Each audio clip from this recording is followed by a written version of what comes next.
Hi, welcome to another post of this mk2 Jaguar wide-body two-door coupe, which I'm working on. Today I'm going to be talking about the exhaust manifold, which I'm on with, or manifolds, because there's two sets of three. My last video I'd made these, so I showed you making one of these. The main runner pipe, and I said I was waiting for the manifold flanges, which I've got. I actually got them the day that I made the video. So these are my manifold flanges, which I had profile cut out, which turned out okay. I did have to drill the holes out a little bit because I was slightly out on one of the dimensions, so I just opened them out, but it's not thrown the main portholes out. So it's no detriment really. But anyway, so I got that, so that was good. So I started making the manifold, and I will take a picture of the hole, what the pipes have to go into and underneath the car.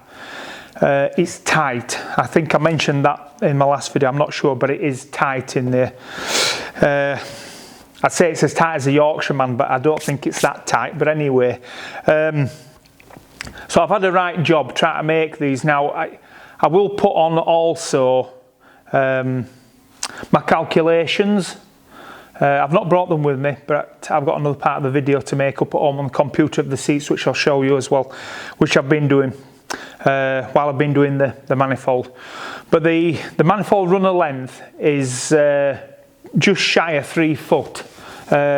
So the runner pipe had to the collector had to be 3 foot, and it's difficult. So I have had quite a joy. So I've lost 3 inches in my length. I had to lose 3 inches in my length to accommodate for the this second collector against my first collector.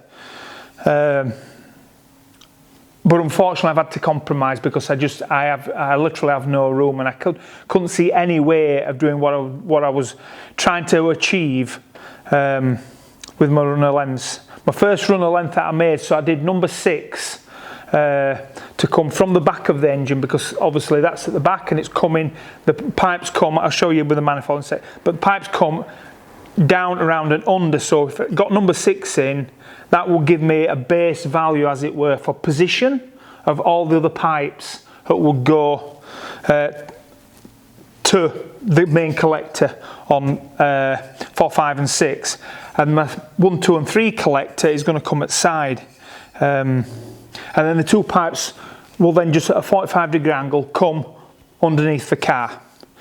I couldn't bring all 6 down under the car to a collector. I just had no room. So I've lost, like I say, about 3 inch. But it's compromise. Sometimes you just can't get what you want. But I think I would have liked to have kept my length, but I'm 3 inch short, and that's what it is. But I'm hoping I can get 1, 2 and 3 down. This is going to be a tight one. So I won't be welding this up, but anyway, so I'll show you what I've got so far. So this piece of spaghetti junction is what I've got so far. Now I had to modify this collector here because I put all pipes coming straight out like this, but I had to take this one off, and this one's going to have to come off as well. And the reason being is this number 4 pipe, sorry, when it comes down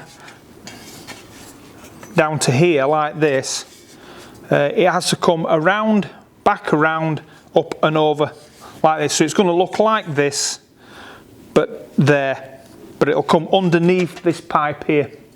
So that's what I've got. So that's 4, 5 and 6. My mate called it a bit of knitting.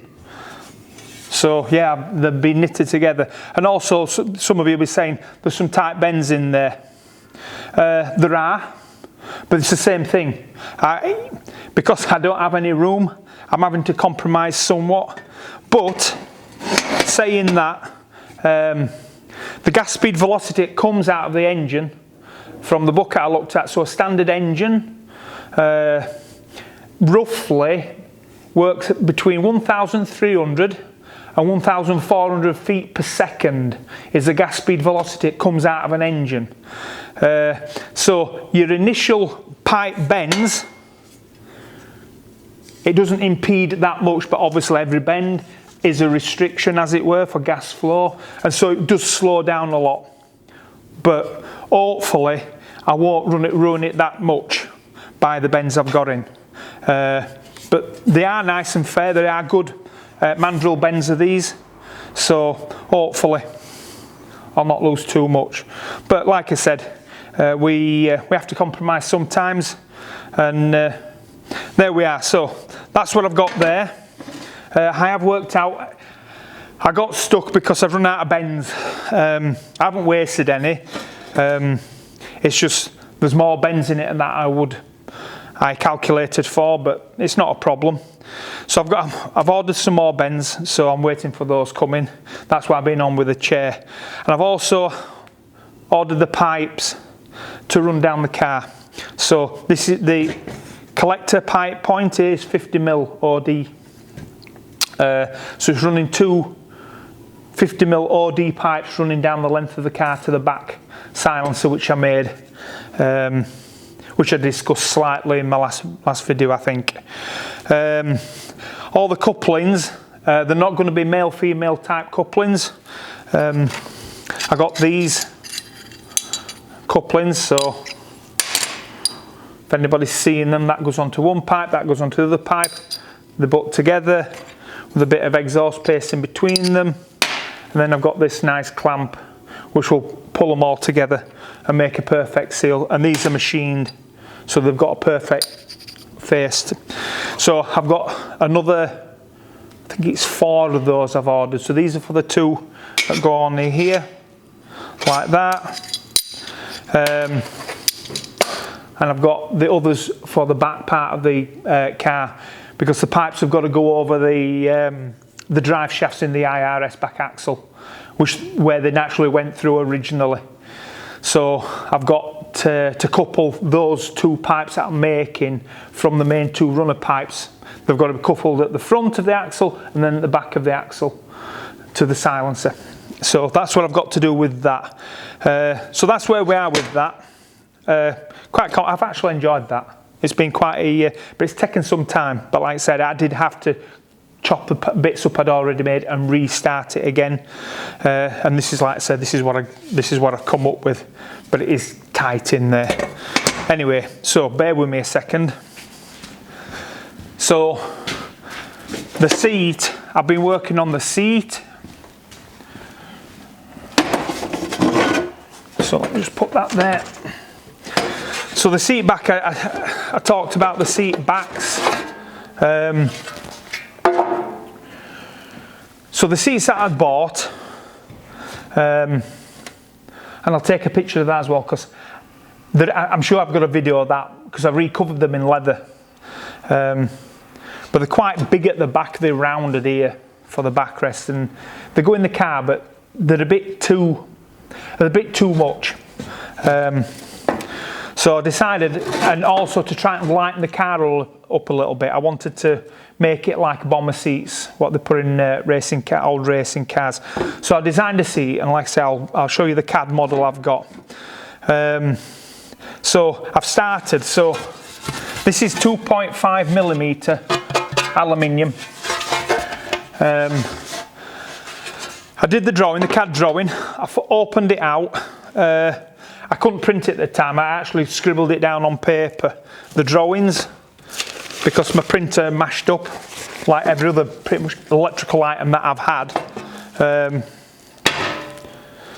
So I couldn't print them up, so I scribbled them down. So, and you'll be able to see this, but these are my drawings. So this is my drawing for the back, opened out with all the dimensions, so I could mark and cut it. And then It's got some reinforcements to run down the back, but like I say, you'll see those, but same thing. I've drawn them out, the parts I need to cut out. And this is the headrest part, which doesn't look right much, but it just looks like lots of lines and numbers and things. But I transferred that, same as I did for the back here, onto this sheet. Obviously same aluminium, it'll be folded exactly the same, and it will be TIG welded around there. I've got to come up with something for the edge. I was thinking of trying to fold the edge over, but because of the curves in, I felt that was just going to mash it up. So I'm not sure exactly what I'm going to do with dealing with the edge. Whether I weld, I've seen somewhere I think they're folded, but they have more sharper edges, so it's easier to form and pull together. Because I've got radiuses in, they're very difficult to really put in because I don't have the tools to do that. So I'm thinking of either getting some aluminium tube and tigging that on, because it's going to be covered, the front, the back is going to be open, tigging that on, or putting some like knock-on rubber to go on, and then the leather will go over that, and these are the eyelets for the harnesses that come through. But that's where I am with the seat. So obviously that'll go on there, and that'll bolt to the hinges on the seats. There is still some reinforcing work to be done here, where the bolts go through for the hinges, because obviously they fall forward to these seats. If it wasn't a two-door coupe, or I should say, if it was a two-door coupe but no seats in the back, that's a better description, these would have been fixed, but I've got seats in the back, so they had to come forward, and that limited me to what I could and couldn't get. So that's why I'm making these. But like I say, I've got to reinforce these sides here to take the hinges so it can fall forward. But that's where we are with this. Let me just put this down here out of the way. I had some questions that's been, well, one specific question I've been asked. I was this morning, I forgot to do it last night. This morning I thought, I'll try and answer this question best I can from my understanding of what we've got. But I hope I'm pronouncing it. Avi or Avi Sutton. You asked, you've got an old S-type. And you talked about the floor. I'm presuming cutting out the floor to put in a Mark II. I'm presuming you're talking about this because you want to put the IRS from the S-type into your Mark II.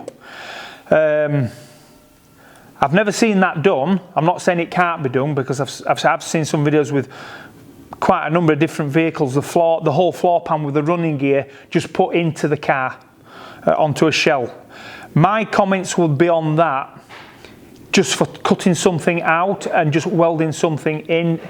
I wouldn't say it's always the best thing to do, because obviously you are talking about a monocoque construction. So if you're talking about the actual suspension mounting, I will probably be looking at measuring it up first and seeing exactly how it lines up with the floor pan on the Mark II, because I don't know if they're the same, because obviously the back is completely different, isn't it, on the S-type against the Mark II. My preference, well, the preference I chose, I feel was the best one, because I wasn't disturbing any of the originality of the monocoque construction in relation to the floor pan and the inner panel work. And I built more reinforcing in the actual well where the axle went through. So all that reinforcing I then picked up on, because the axle, the IRS I put in was of a XGS V12. Which has got a wider track, so it was quite happy where I picked up. And if you look at one of my videos, which I have no idea which one it will be, but if you look at one of my videos, you will see that it sits in perfectly. The width of it's just nice for the actual back end, but I know that the S-Type is a narrower track. So I'm thinking that's why you're thinking to just put it in the whole floor panning. So I think that's why you asked the question. Me personally, I would probably try and modify your floor pan you've got and reinforce that. Maybe you can take part of the S-Type out of where the axle mounts to it and everything, and put that in, but I don't know, because I've never worked with one, to be honest with you, and I don't know what they look like. I just know that it's got the IRS in and it's a narrower track. So yeah, that was pretty much the question I was asking. Paul Harris, yes, we're getting on with the exhaust, as you've just seen, mate. It's slow a little bit because it is complicated, and I still don't know if I'm going to get the 1, 2 and 3 manifold runners down, because it is tight in there, it really is, but we're trying. So just quickly on the Land Rover, I'll take some pictures, same thing, I'll put those in. What I'm doing with the Land Rover at the moment, because obviously I'm just doing Saturdays now again on it, so it's slowed right down again. But what I am doing with the Land Rover, I'm doing the breather pipes from the axle, or axles I should say, because they've got a breather pipe on each axle, and the breather pipes on the transfer box and the gearbox. So I've been working on those with my son today. I'm also working on the servo pipe that comes from the manifold to the actual servo hose that comes from the obviously the pedal box.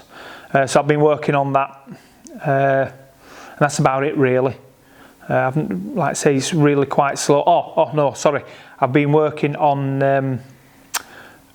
the heater pipe that goes on the engine cover. So in fact, if we'll go over there, I'll show you that quickly as well. So that's still to finish off, but I'll show you what we've done with that. And then that's about it really. So anyway, we'll go over there and we'll have a look at that. So this is the heater pipe. So on the top of the engine cover, there's a pipe that connects to the heater box at the front here. Because somebody made this originally, there wasn't anything on it. There was just some sponge stuck to the top, and that was it. And I think they'll probably put that on just to try and quieten it down a little bit. So obviously, because it's a box now on the back, we want to get better heating into there. I have heard that they do get quite warm, these vehicles anyway, but I want to put some heat into the back of there. So I just went down the avenue pretty much what the original one was, but I think the original one bends because of the gear stick, I think.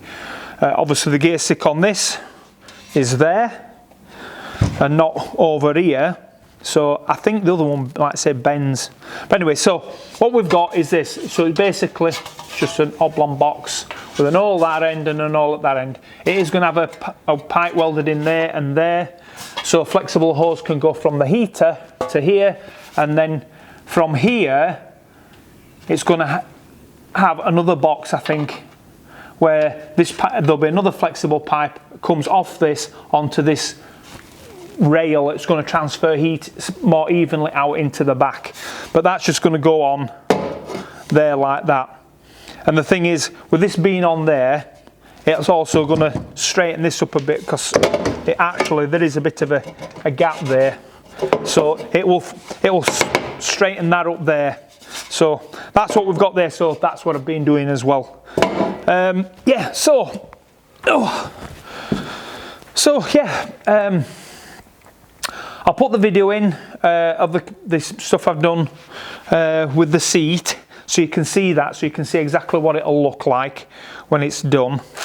I've not done anything on the CAD work for the fold out wings, as it were, for the wheel mounts yet. I'm still trying to get my head around exactly how I'm going to attack that. I've got some ideas for driver units, which I think I've mentioned before, to drive these things in and out, but I want them to be as simple as possible. I don't want a complex system to just drive these wheels out. Yeah, so I've really got to get my head into that a bit more. I was thinking an hydraulic ram operating each one, because they're the most simplest way to actuate something. It's just that you have hydraulic lines, hydraulic pumps, valve. I'm going to need a valve to transfer to either side when I wish to operate them, to lower them down or bring them up. So that in itself is a bit of a do. If I get electric drives with the reduction gearbox to drive the thing, yeah, it becomes more compact in that respect, and I'll have to have some electrics running down with a switch. So a bit like I said, I've been thinking of that, but yeah, but I've really got to get my head around that one, and then I'll show you the video when I do get the drawings done for that on CAD.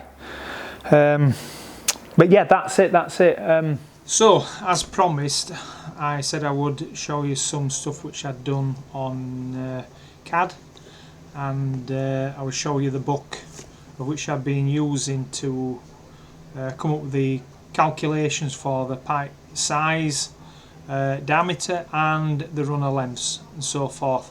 And so this is the book that I've used.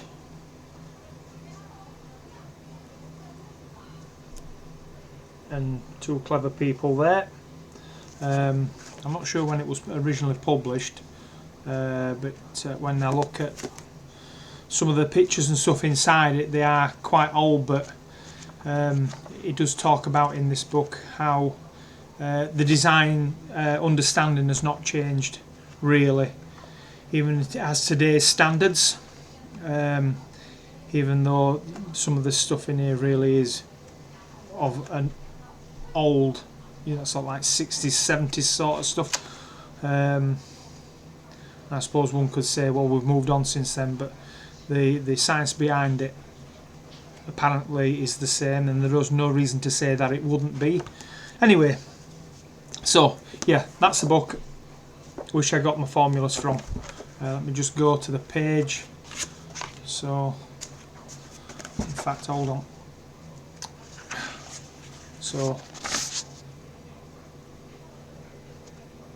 sorry, you have to bear with me because I'm trying to. So, this is to do with designing designing a system with a silencer, and the formula's next door on the next page. You have to bear with me. So yeah, there's a formula. Anyway, sorry if it doesn't look that good, but I'm trying to work with the camera and I couldn't really take a picture on my scanner. It wouldn't do it properly. It looked all dodgy. Anyway, that's it. That's the book. That's where I got it from. The information. So first, I'll show you the how I worked out the formula. I believe that the information is correct. The camshafts, I've struggled somewhat to get the information on the camshafts which run in the XJ40. But apparently, from what I gleaned, the camshafts are the same as the old XK engine in the AJ16 engine which is running now, and the V12 ETAPs I think as well. Anyway, so that is the equation from the book. So as you can see there, that's a formula, and then these are the pieces of information that was required, and this is my equation. So these are the bits of information which I gleaned, and ultimately 2.9988 feet was the runner length. The primary pipe diameter, so this was worked out from the valve size, so I managed to get a size which I wasn't exactly sure, and I wasn't going to pull the engine apart just to find out the valve size exact, but the size I got, and it says in the book to add 3mm onto the actual size. So I roughed it up, I converted it into metric, and so what I did was on CAD I drew up this size, a circle, and then I got the volume, the area of it, not the volume, the area of it. So that's the area, and then I times that by 2, and that was my number there, that was my figure for the area of the two, because it's a 4 valve head, so I've got 2 exhausts in there. And then I drew another circle to find out the area of a circle matching that, or as close as I could get it. So 45mm OD pipe is what I'm using, with a nominal bore of 42, and that area was 1385.442. So I was only slightly off the 1411.078 millimeters square. So I'm not going to quibble about that, and that was the closest pipe I could get. And I certainly wasn't going to go and try and get somebody to make me an exact pipe with a nominal bore of this exact number, because I don't think it needs to be that perfect. And because obviously when we're making the pipe, I've had to cut back somewhat on the length. I did say 3 inches when I was putting this video together. So anyway, so that's my equation. So I believe I've got it right. My intern friend from the Huddersfield University, which has been working with me in my company which I work for in research and development, he was good on his maths. I'm an idiot on maths. So we went through it and he said, yeah, that's correct. So, but I will stand to be corrected if it's not. But I believe that's correct. And I did use a online calculator for exhaust, and you can find them if you just type in exhaust primary length calculator or something like that. You'll come across something. So anyway, and I got pretty much the same answer. So that's what we've got. That's how I came to my conclusions from this book, which I've shown you, and that's what I based the actual design on for the exhaust. So that's for the exhaust. So I'll get rid of that, and I'll bring up for the jag seat. So this is the jag seat which I've been drawing up, and I suppose it doesn't look that much, but let me tell you, that has been a pain in the absolute BTM to actually draw this up, and I mean it as I really pulling my hair. I've spent ages trying to make sure that all this goes together properly. And you can still see here a gap, so it's mated up at this point here, as you can see, but here it comes apart, and yeah, so anyway, that's where we are. But I've got enough information on there to actually make the thing. And what I did was, let me just flip this onto the top so you can see the form there. So you can see all the form as we go around it.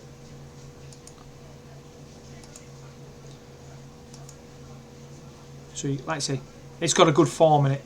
So to get the measurements for the shape, which I'd shown with the paper, which I drew on to get the actual dimensions and everything. So this is what I did on this. It has a sheet metal feature, and you can open things out, so create a flat pattern there. So that's what I did.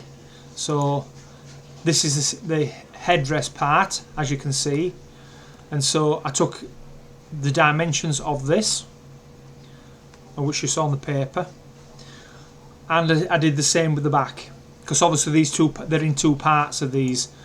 So this is the same. This is the actual backrest itself, which has been opened out, as you can see there. So, and same thing, I took the dimensions from that. So yeah, that's what I've done with the seats, and that's how I showed with the exhaust manifold set. I just wanted to show you that, and so yeah, that's in the video now. So that's all good. So yeah, back to the video. As always, I'm grateful for your interest in these things I'm doing and the positive comments. And like I say, anytime anybody wants to put a comment in, as long as it's constructive, I'm happy. Because I don't know everything, and it's good that when somebody will come up with an idea and I can possibly put it into my designs. and the things which I'm doing. Because like I say, I do like this sort of stuff, and I do like making stuff, so I think you've noticed that. But yeah, so thank you again, and yeah, just keep watching. When I put them up, it really is much appreciated. And if you haven't subscribed, as I always hear on all YouTubes, if you've not subscribed and you're watching it, subscribe. You might like something I put on at some time, but hopefully they're all good. Hopefully they're all good, and we can all have a bit of a laugh, maybe at my expense. But yeah, thank you again, and like I say, hope you enjoy the bits of video with the CAD. And I'll see you on the next posting of this mk2 Jaguar wide body 2-door coupe and Landy 101, which we're working on. So take it steady.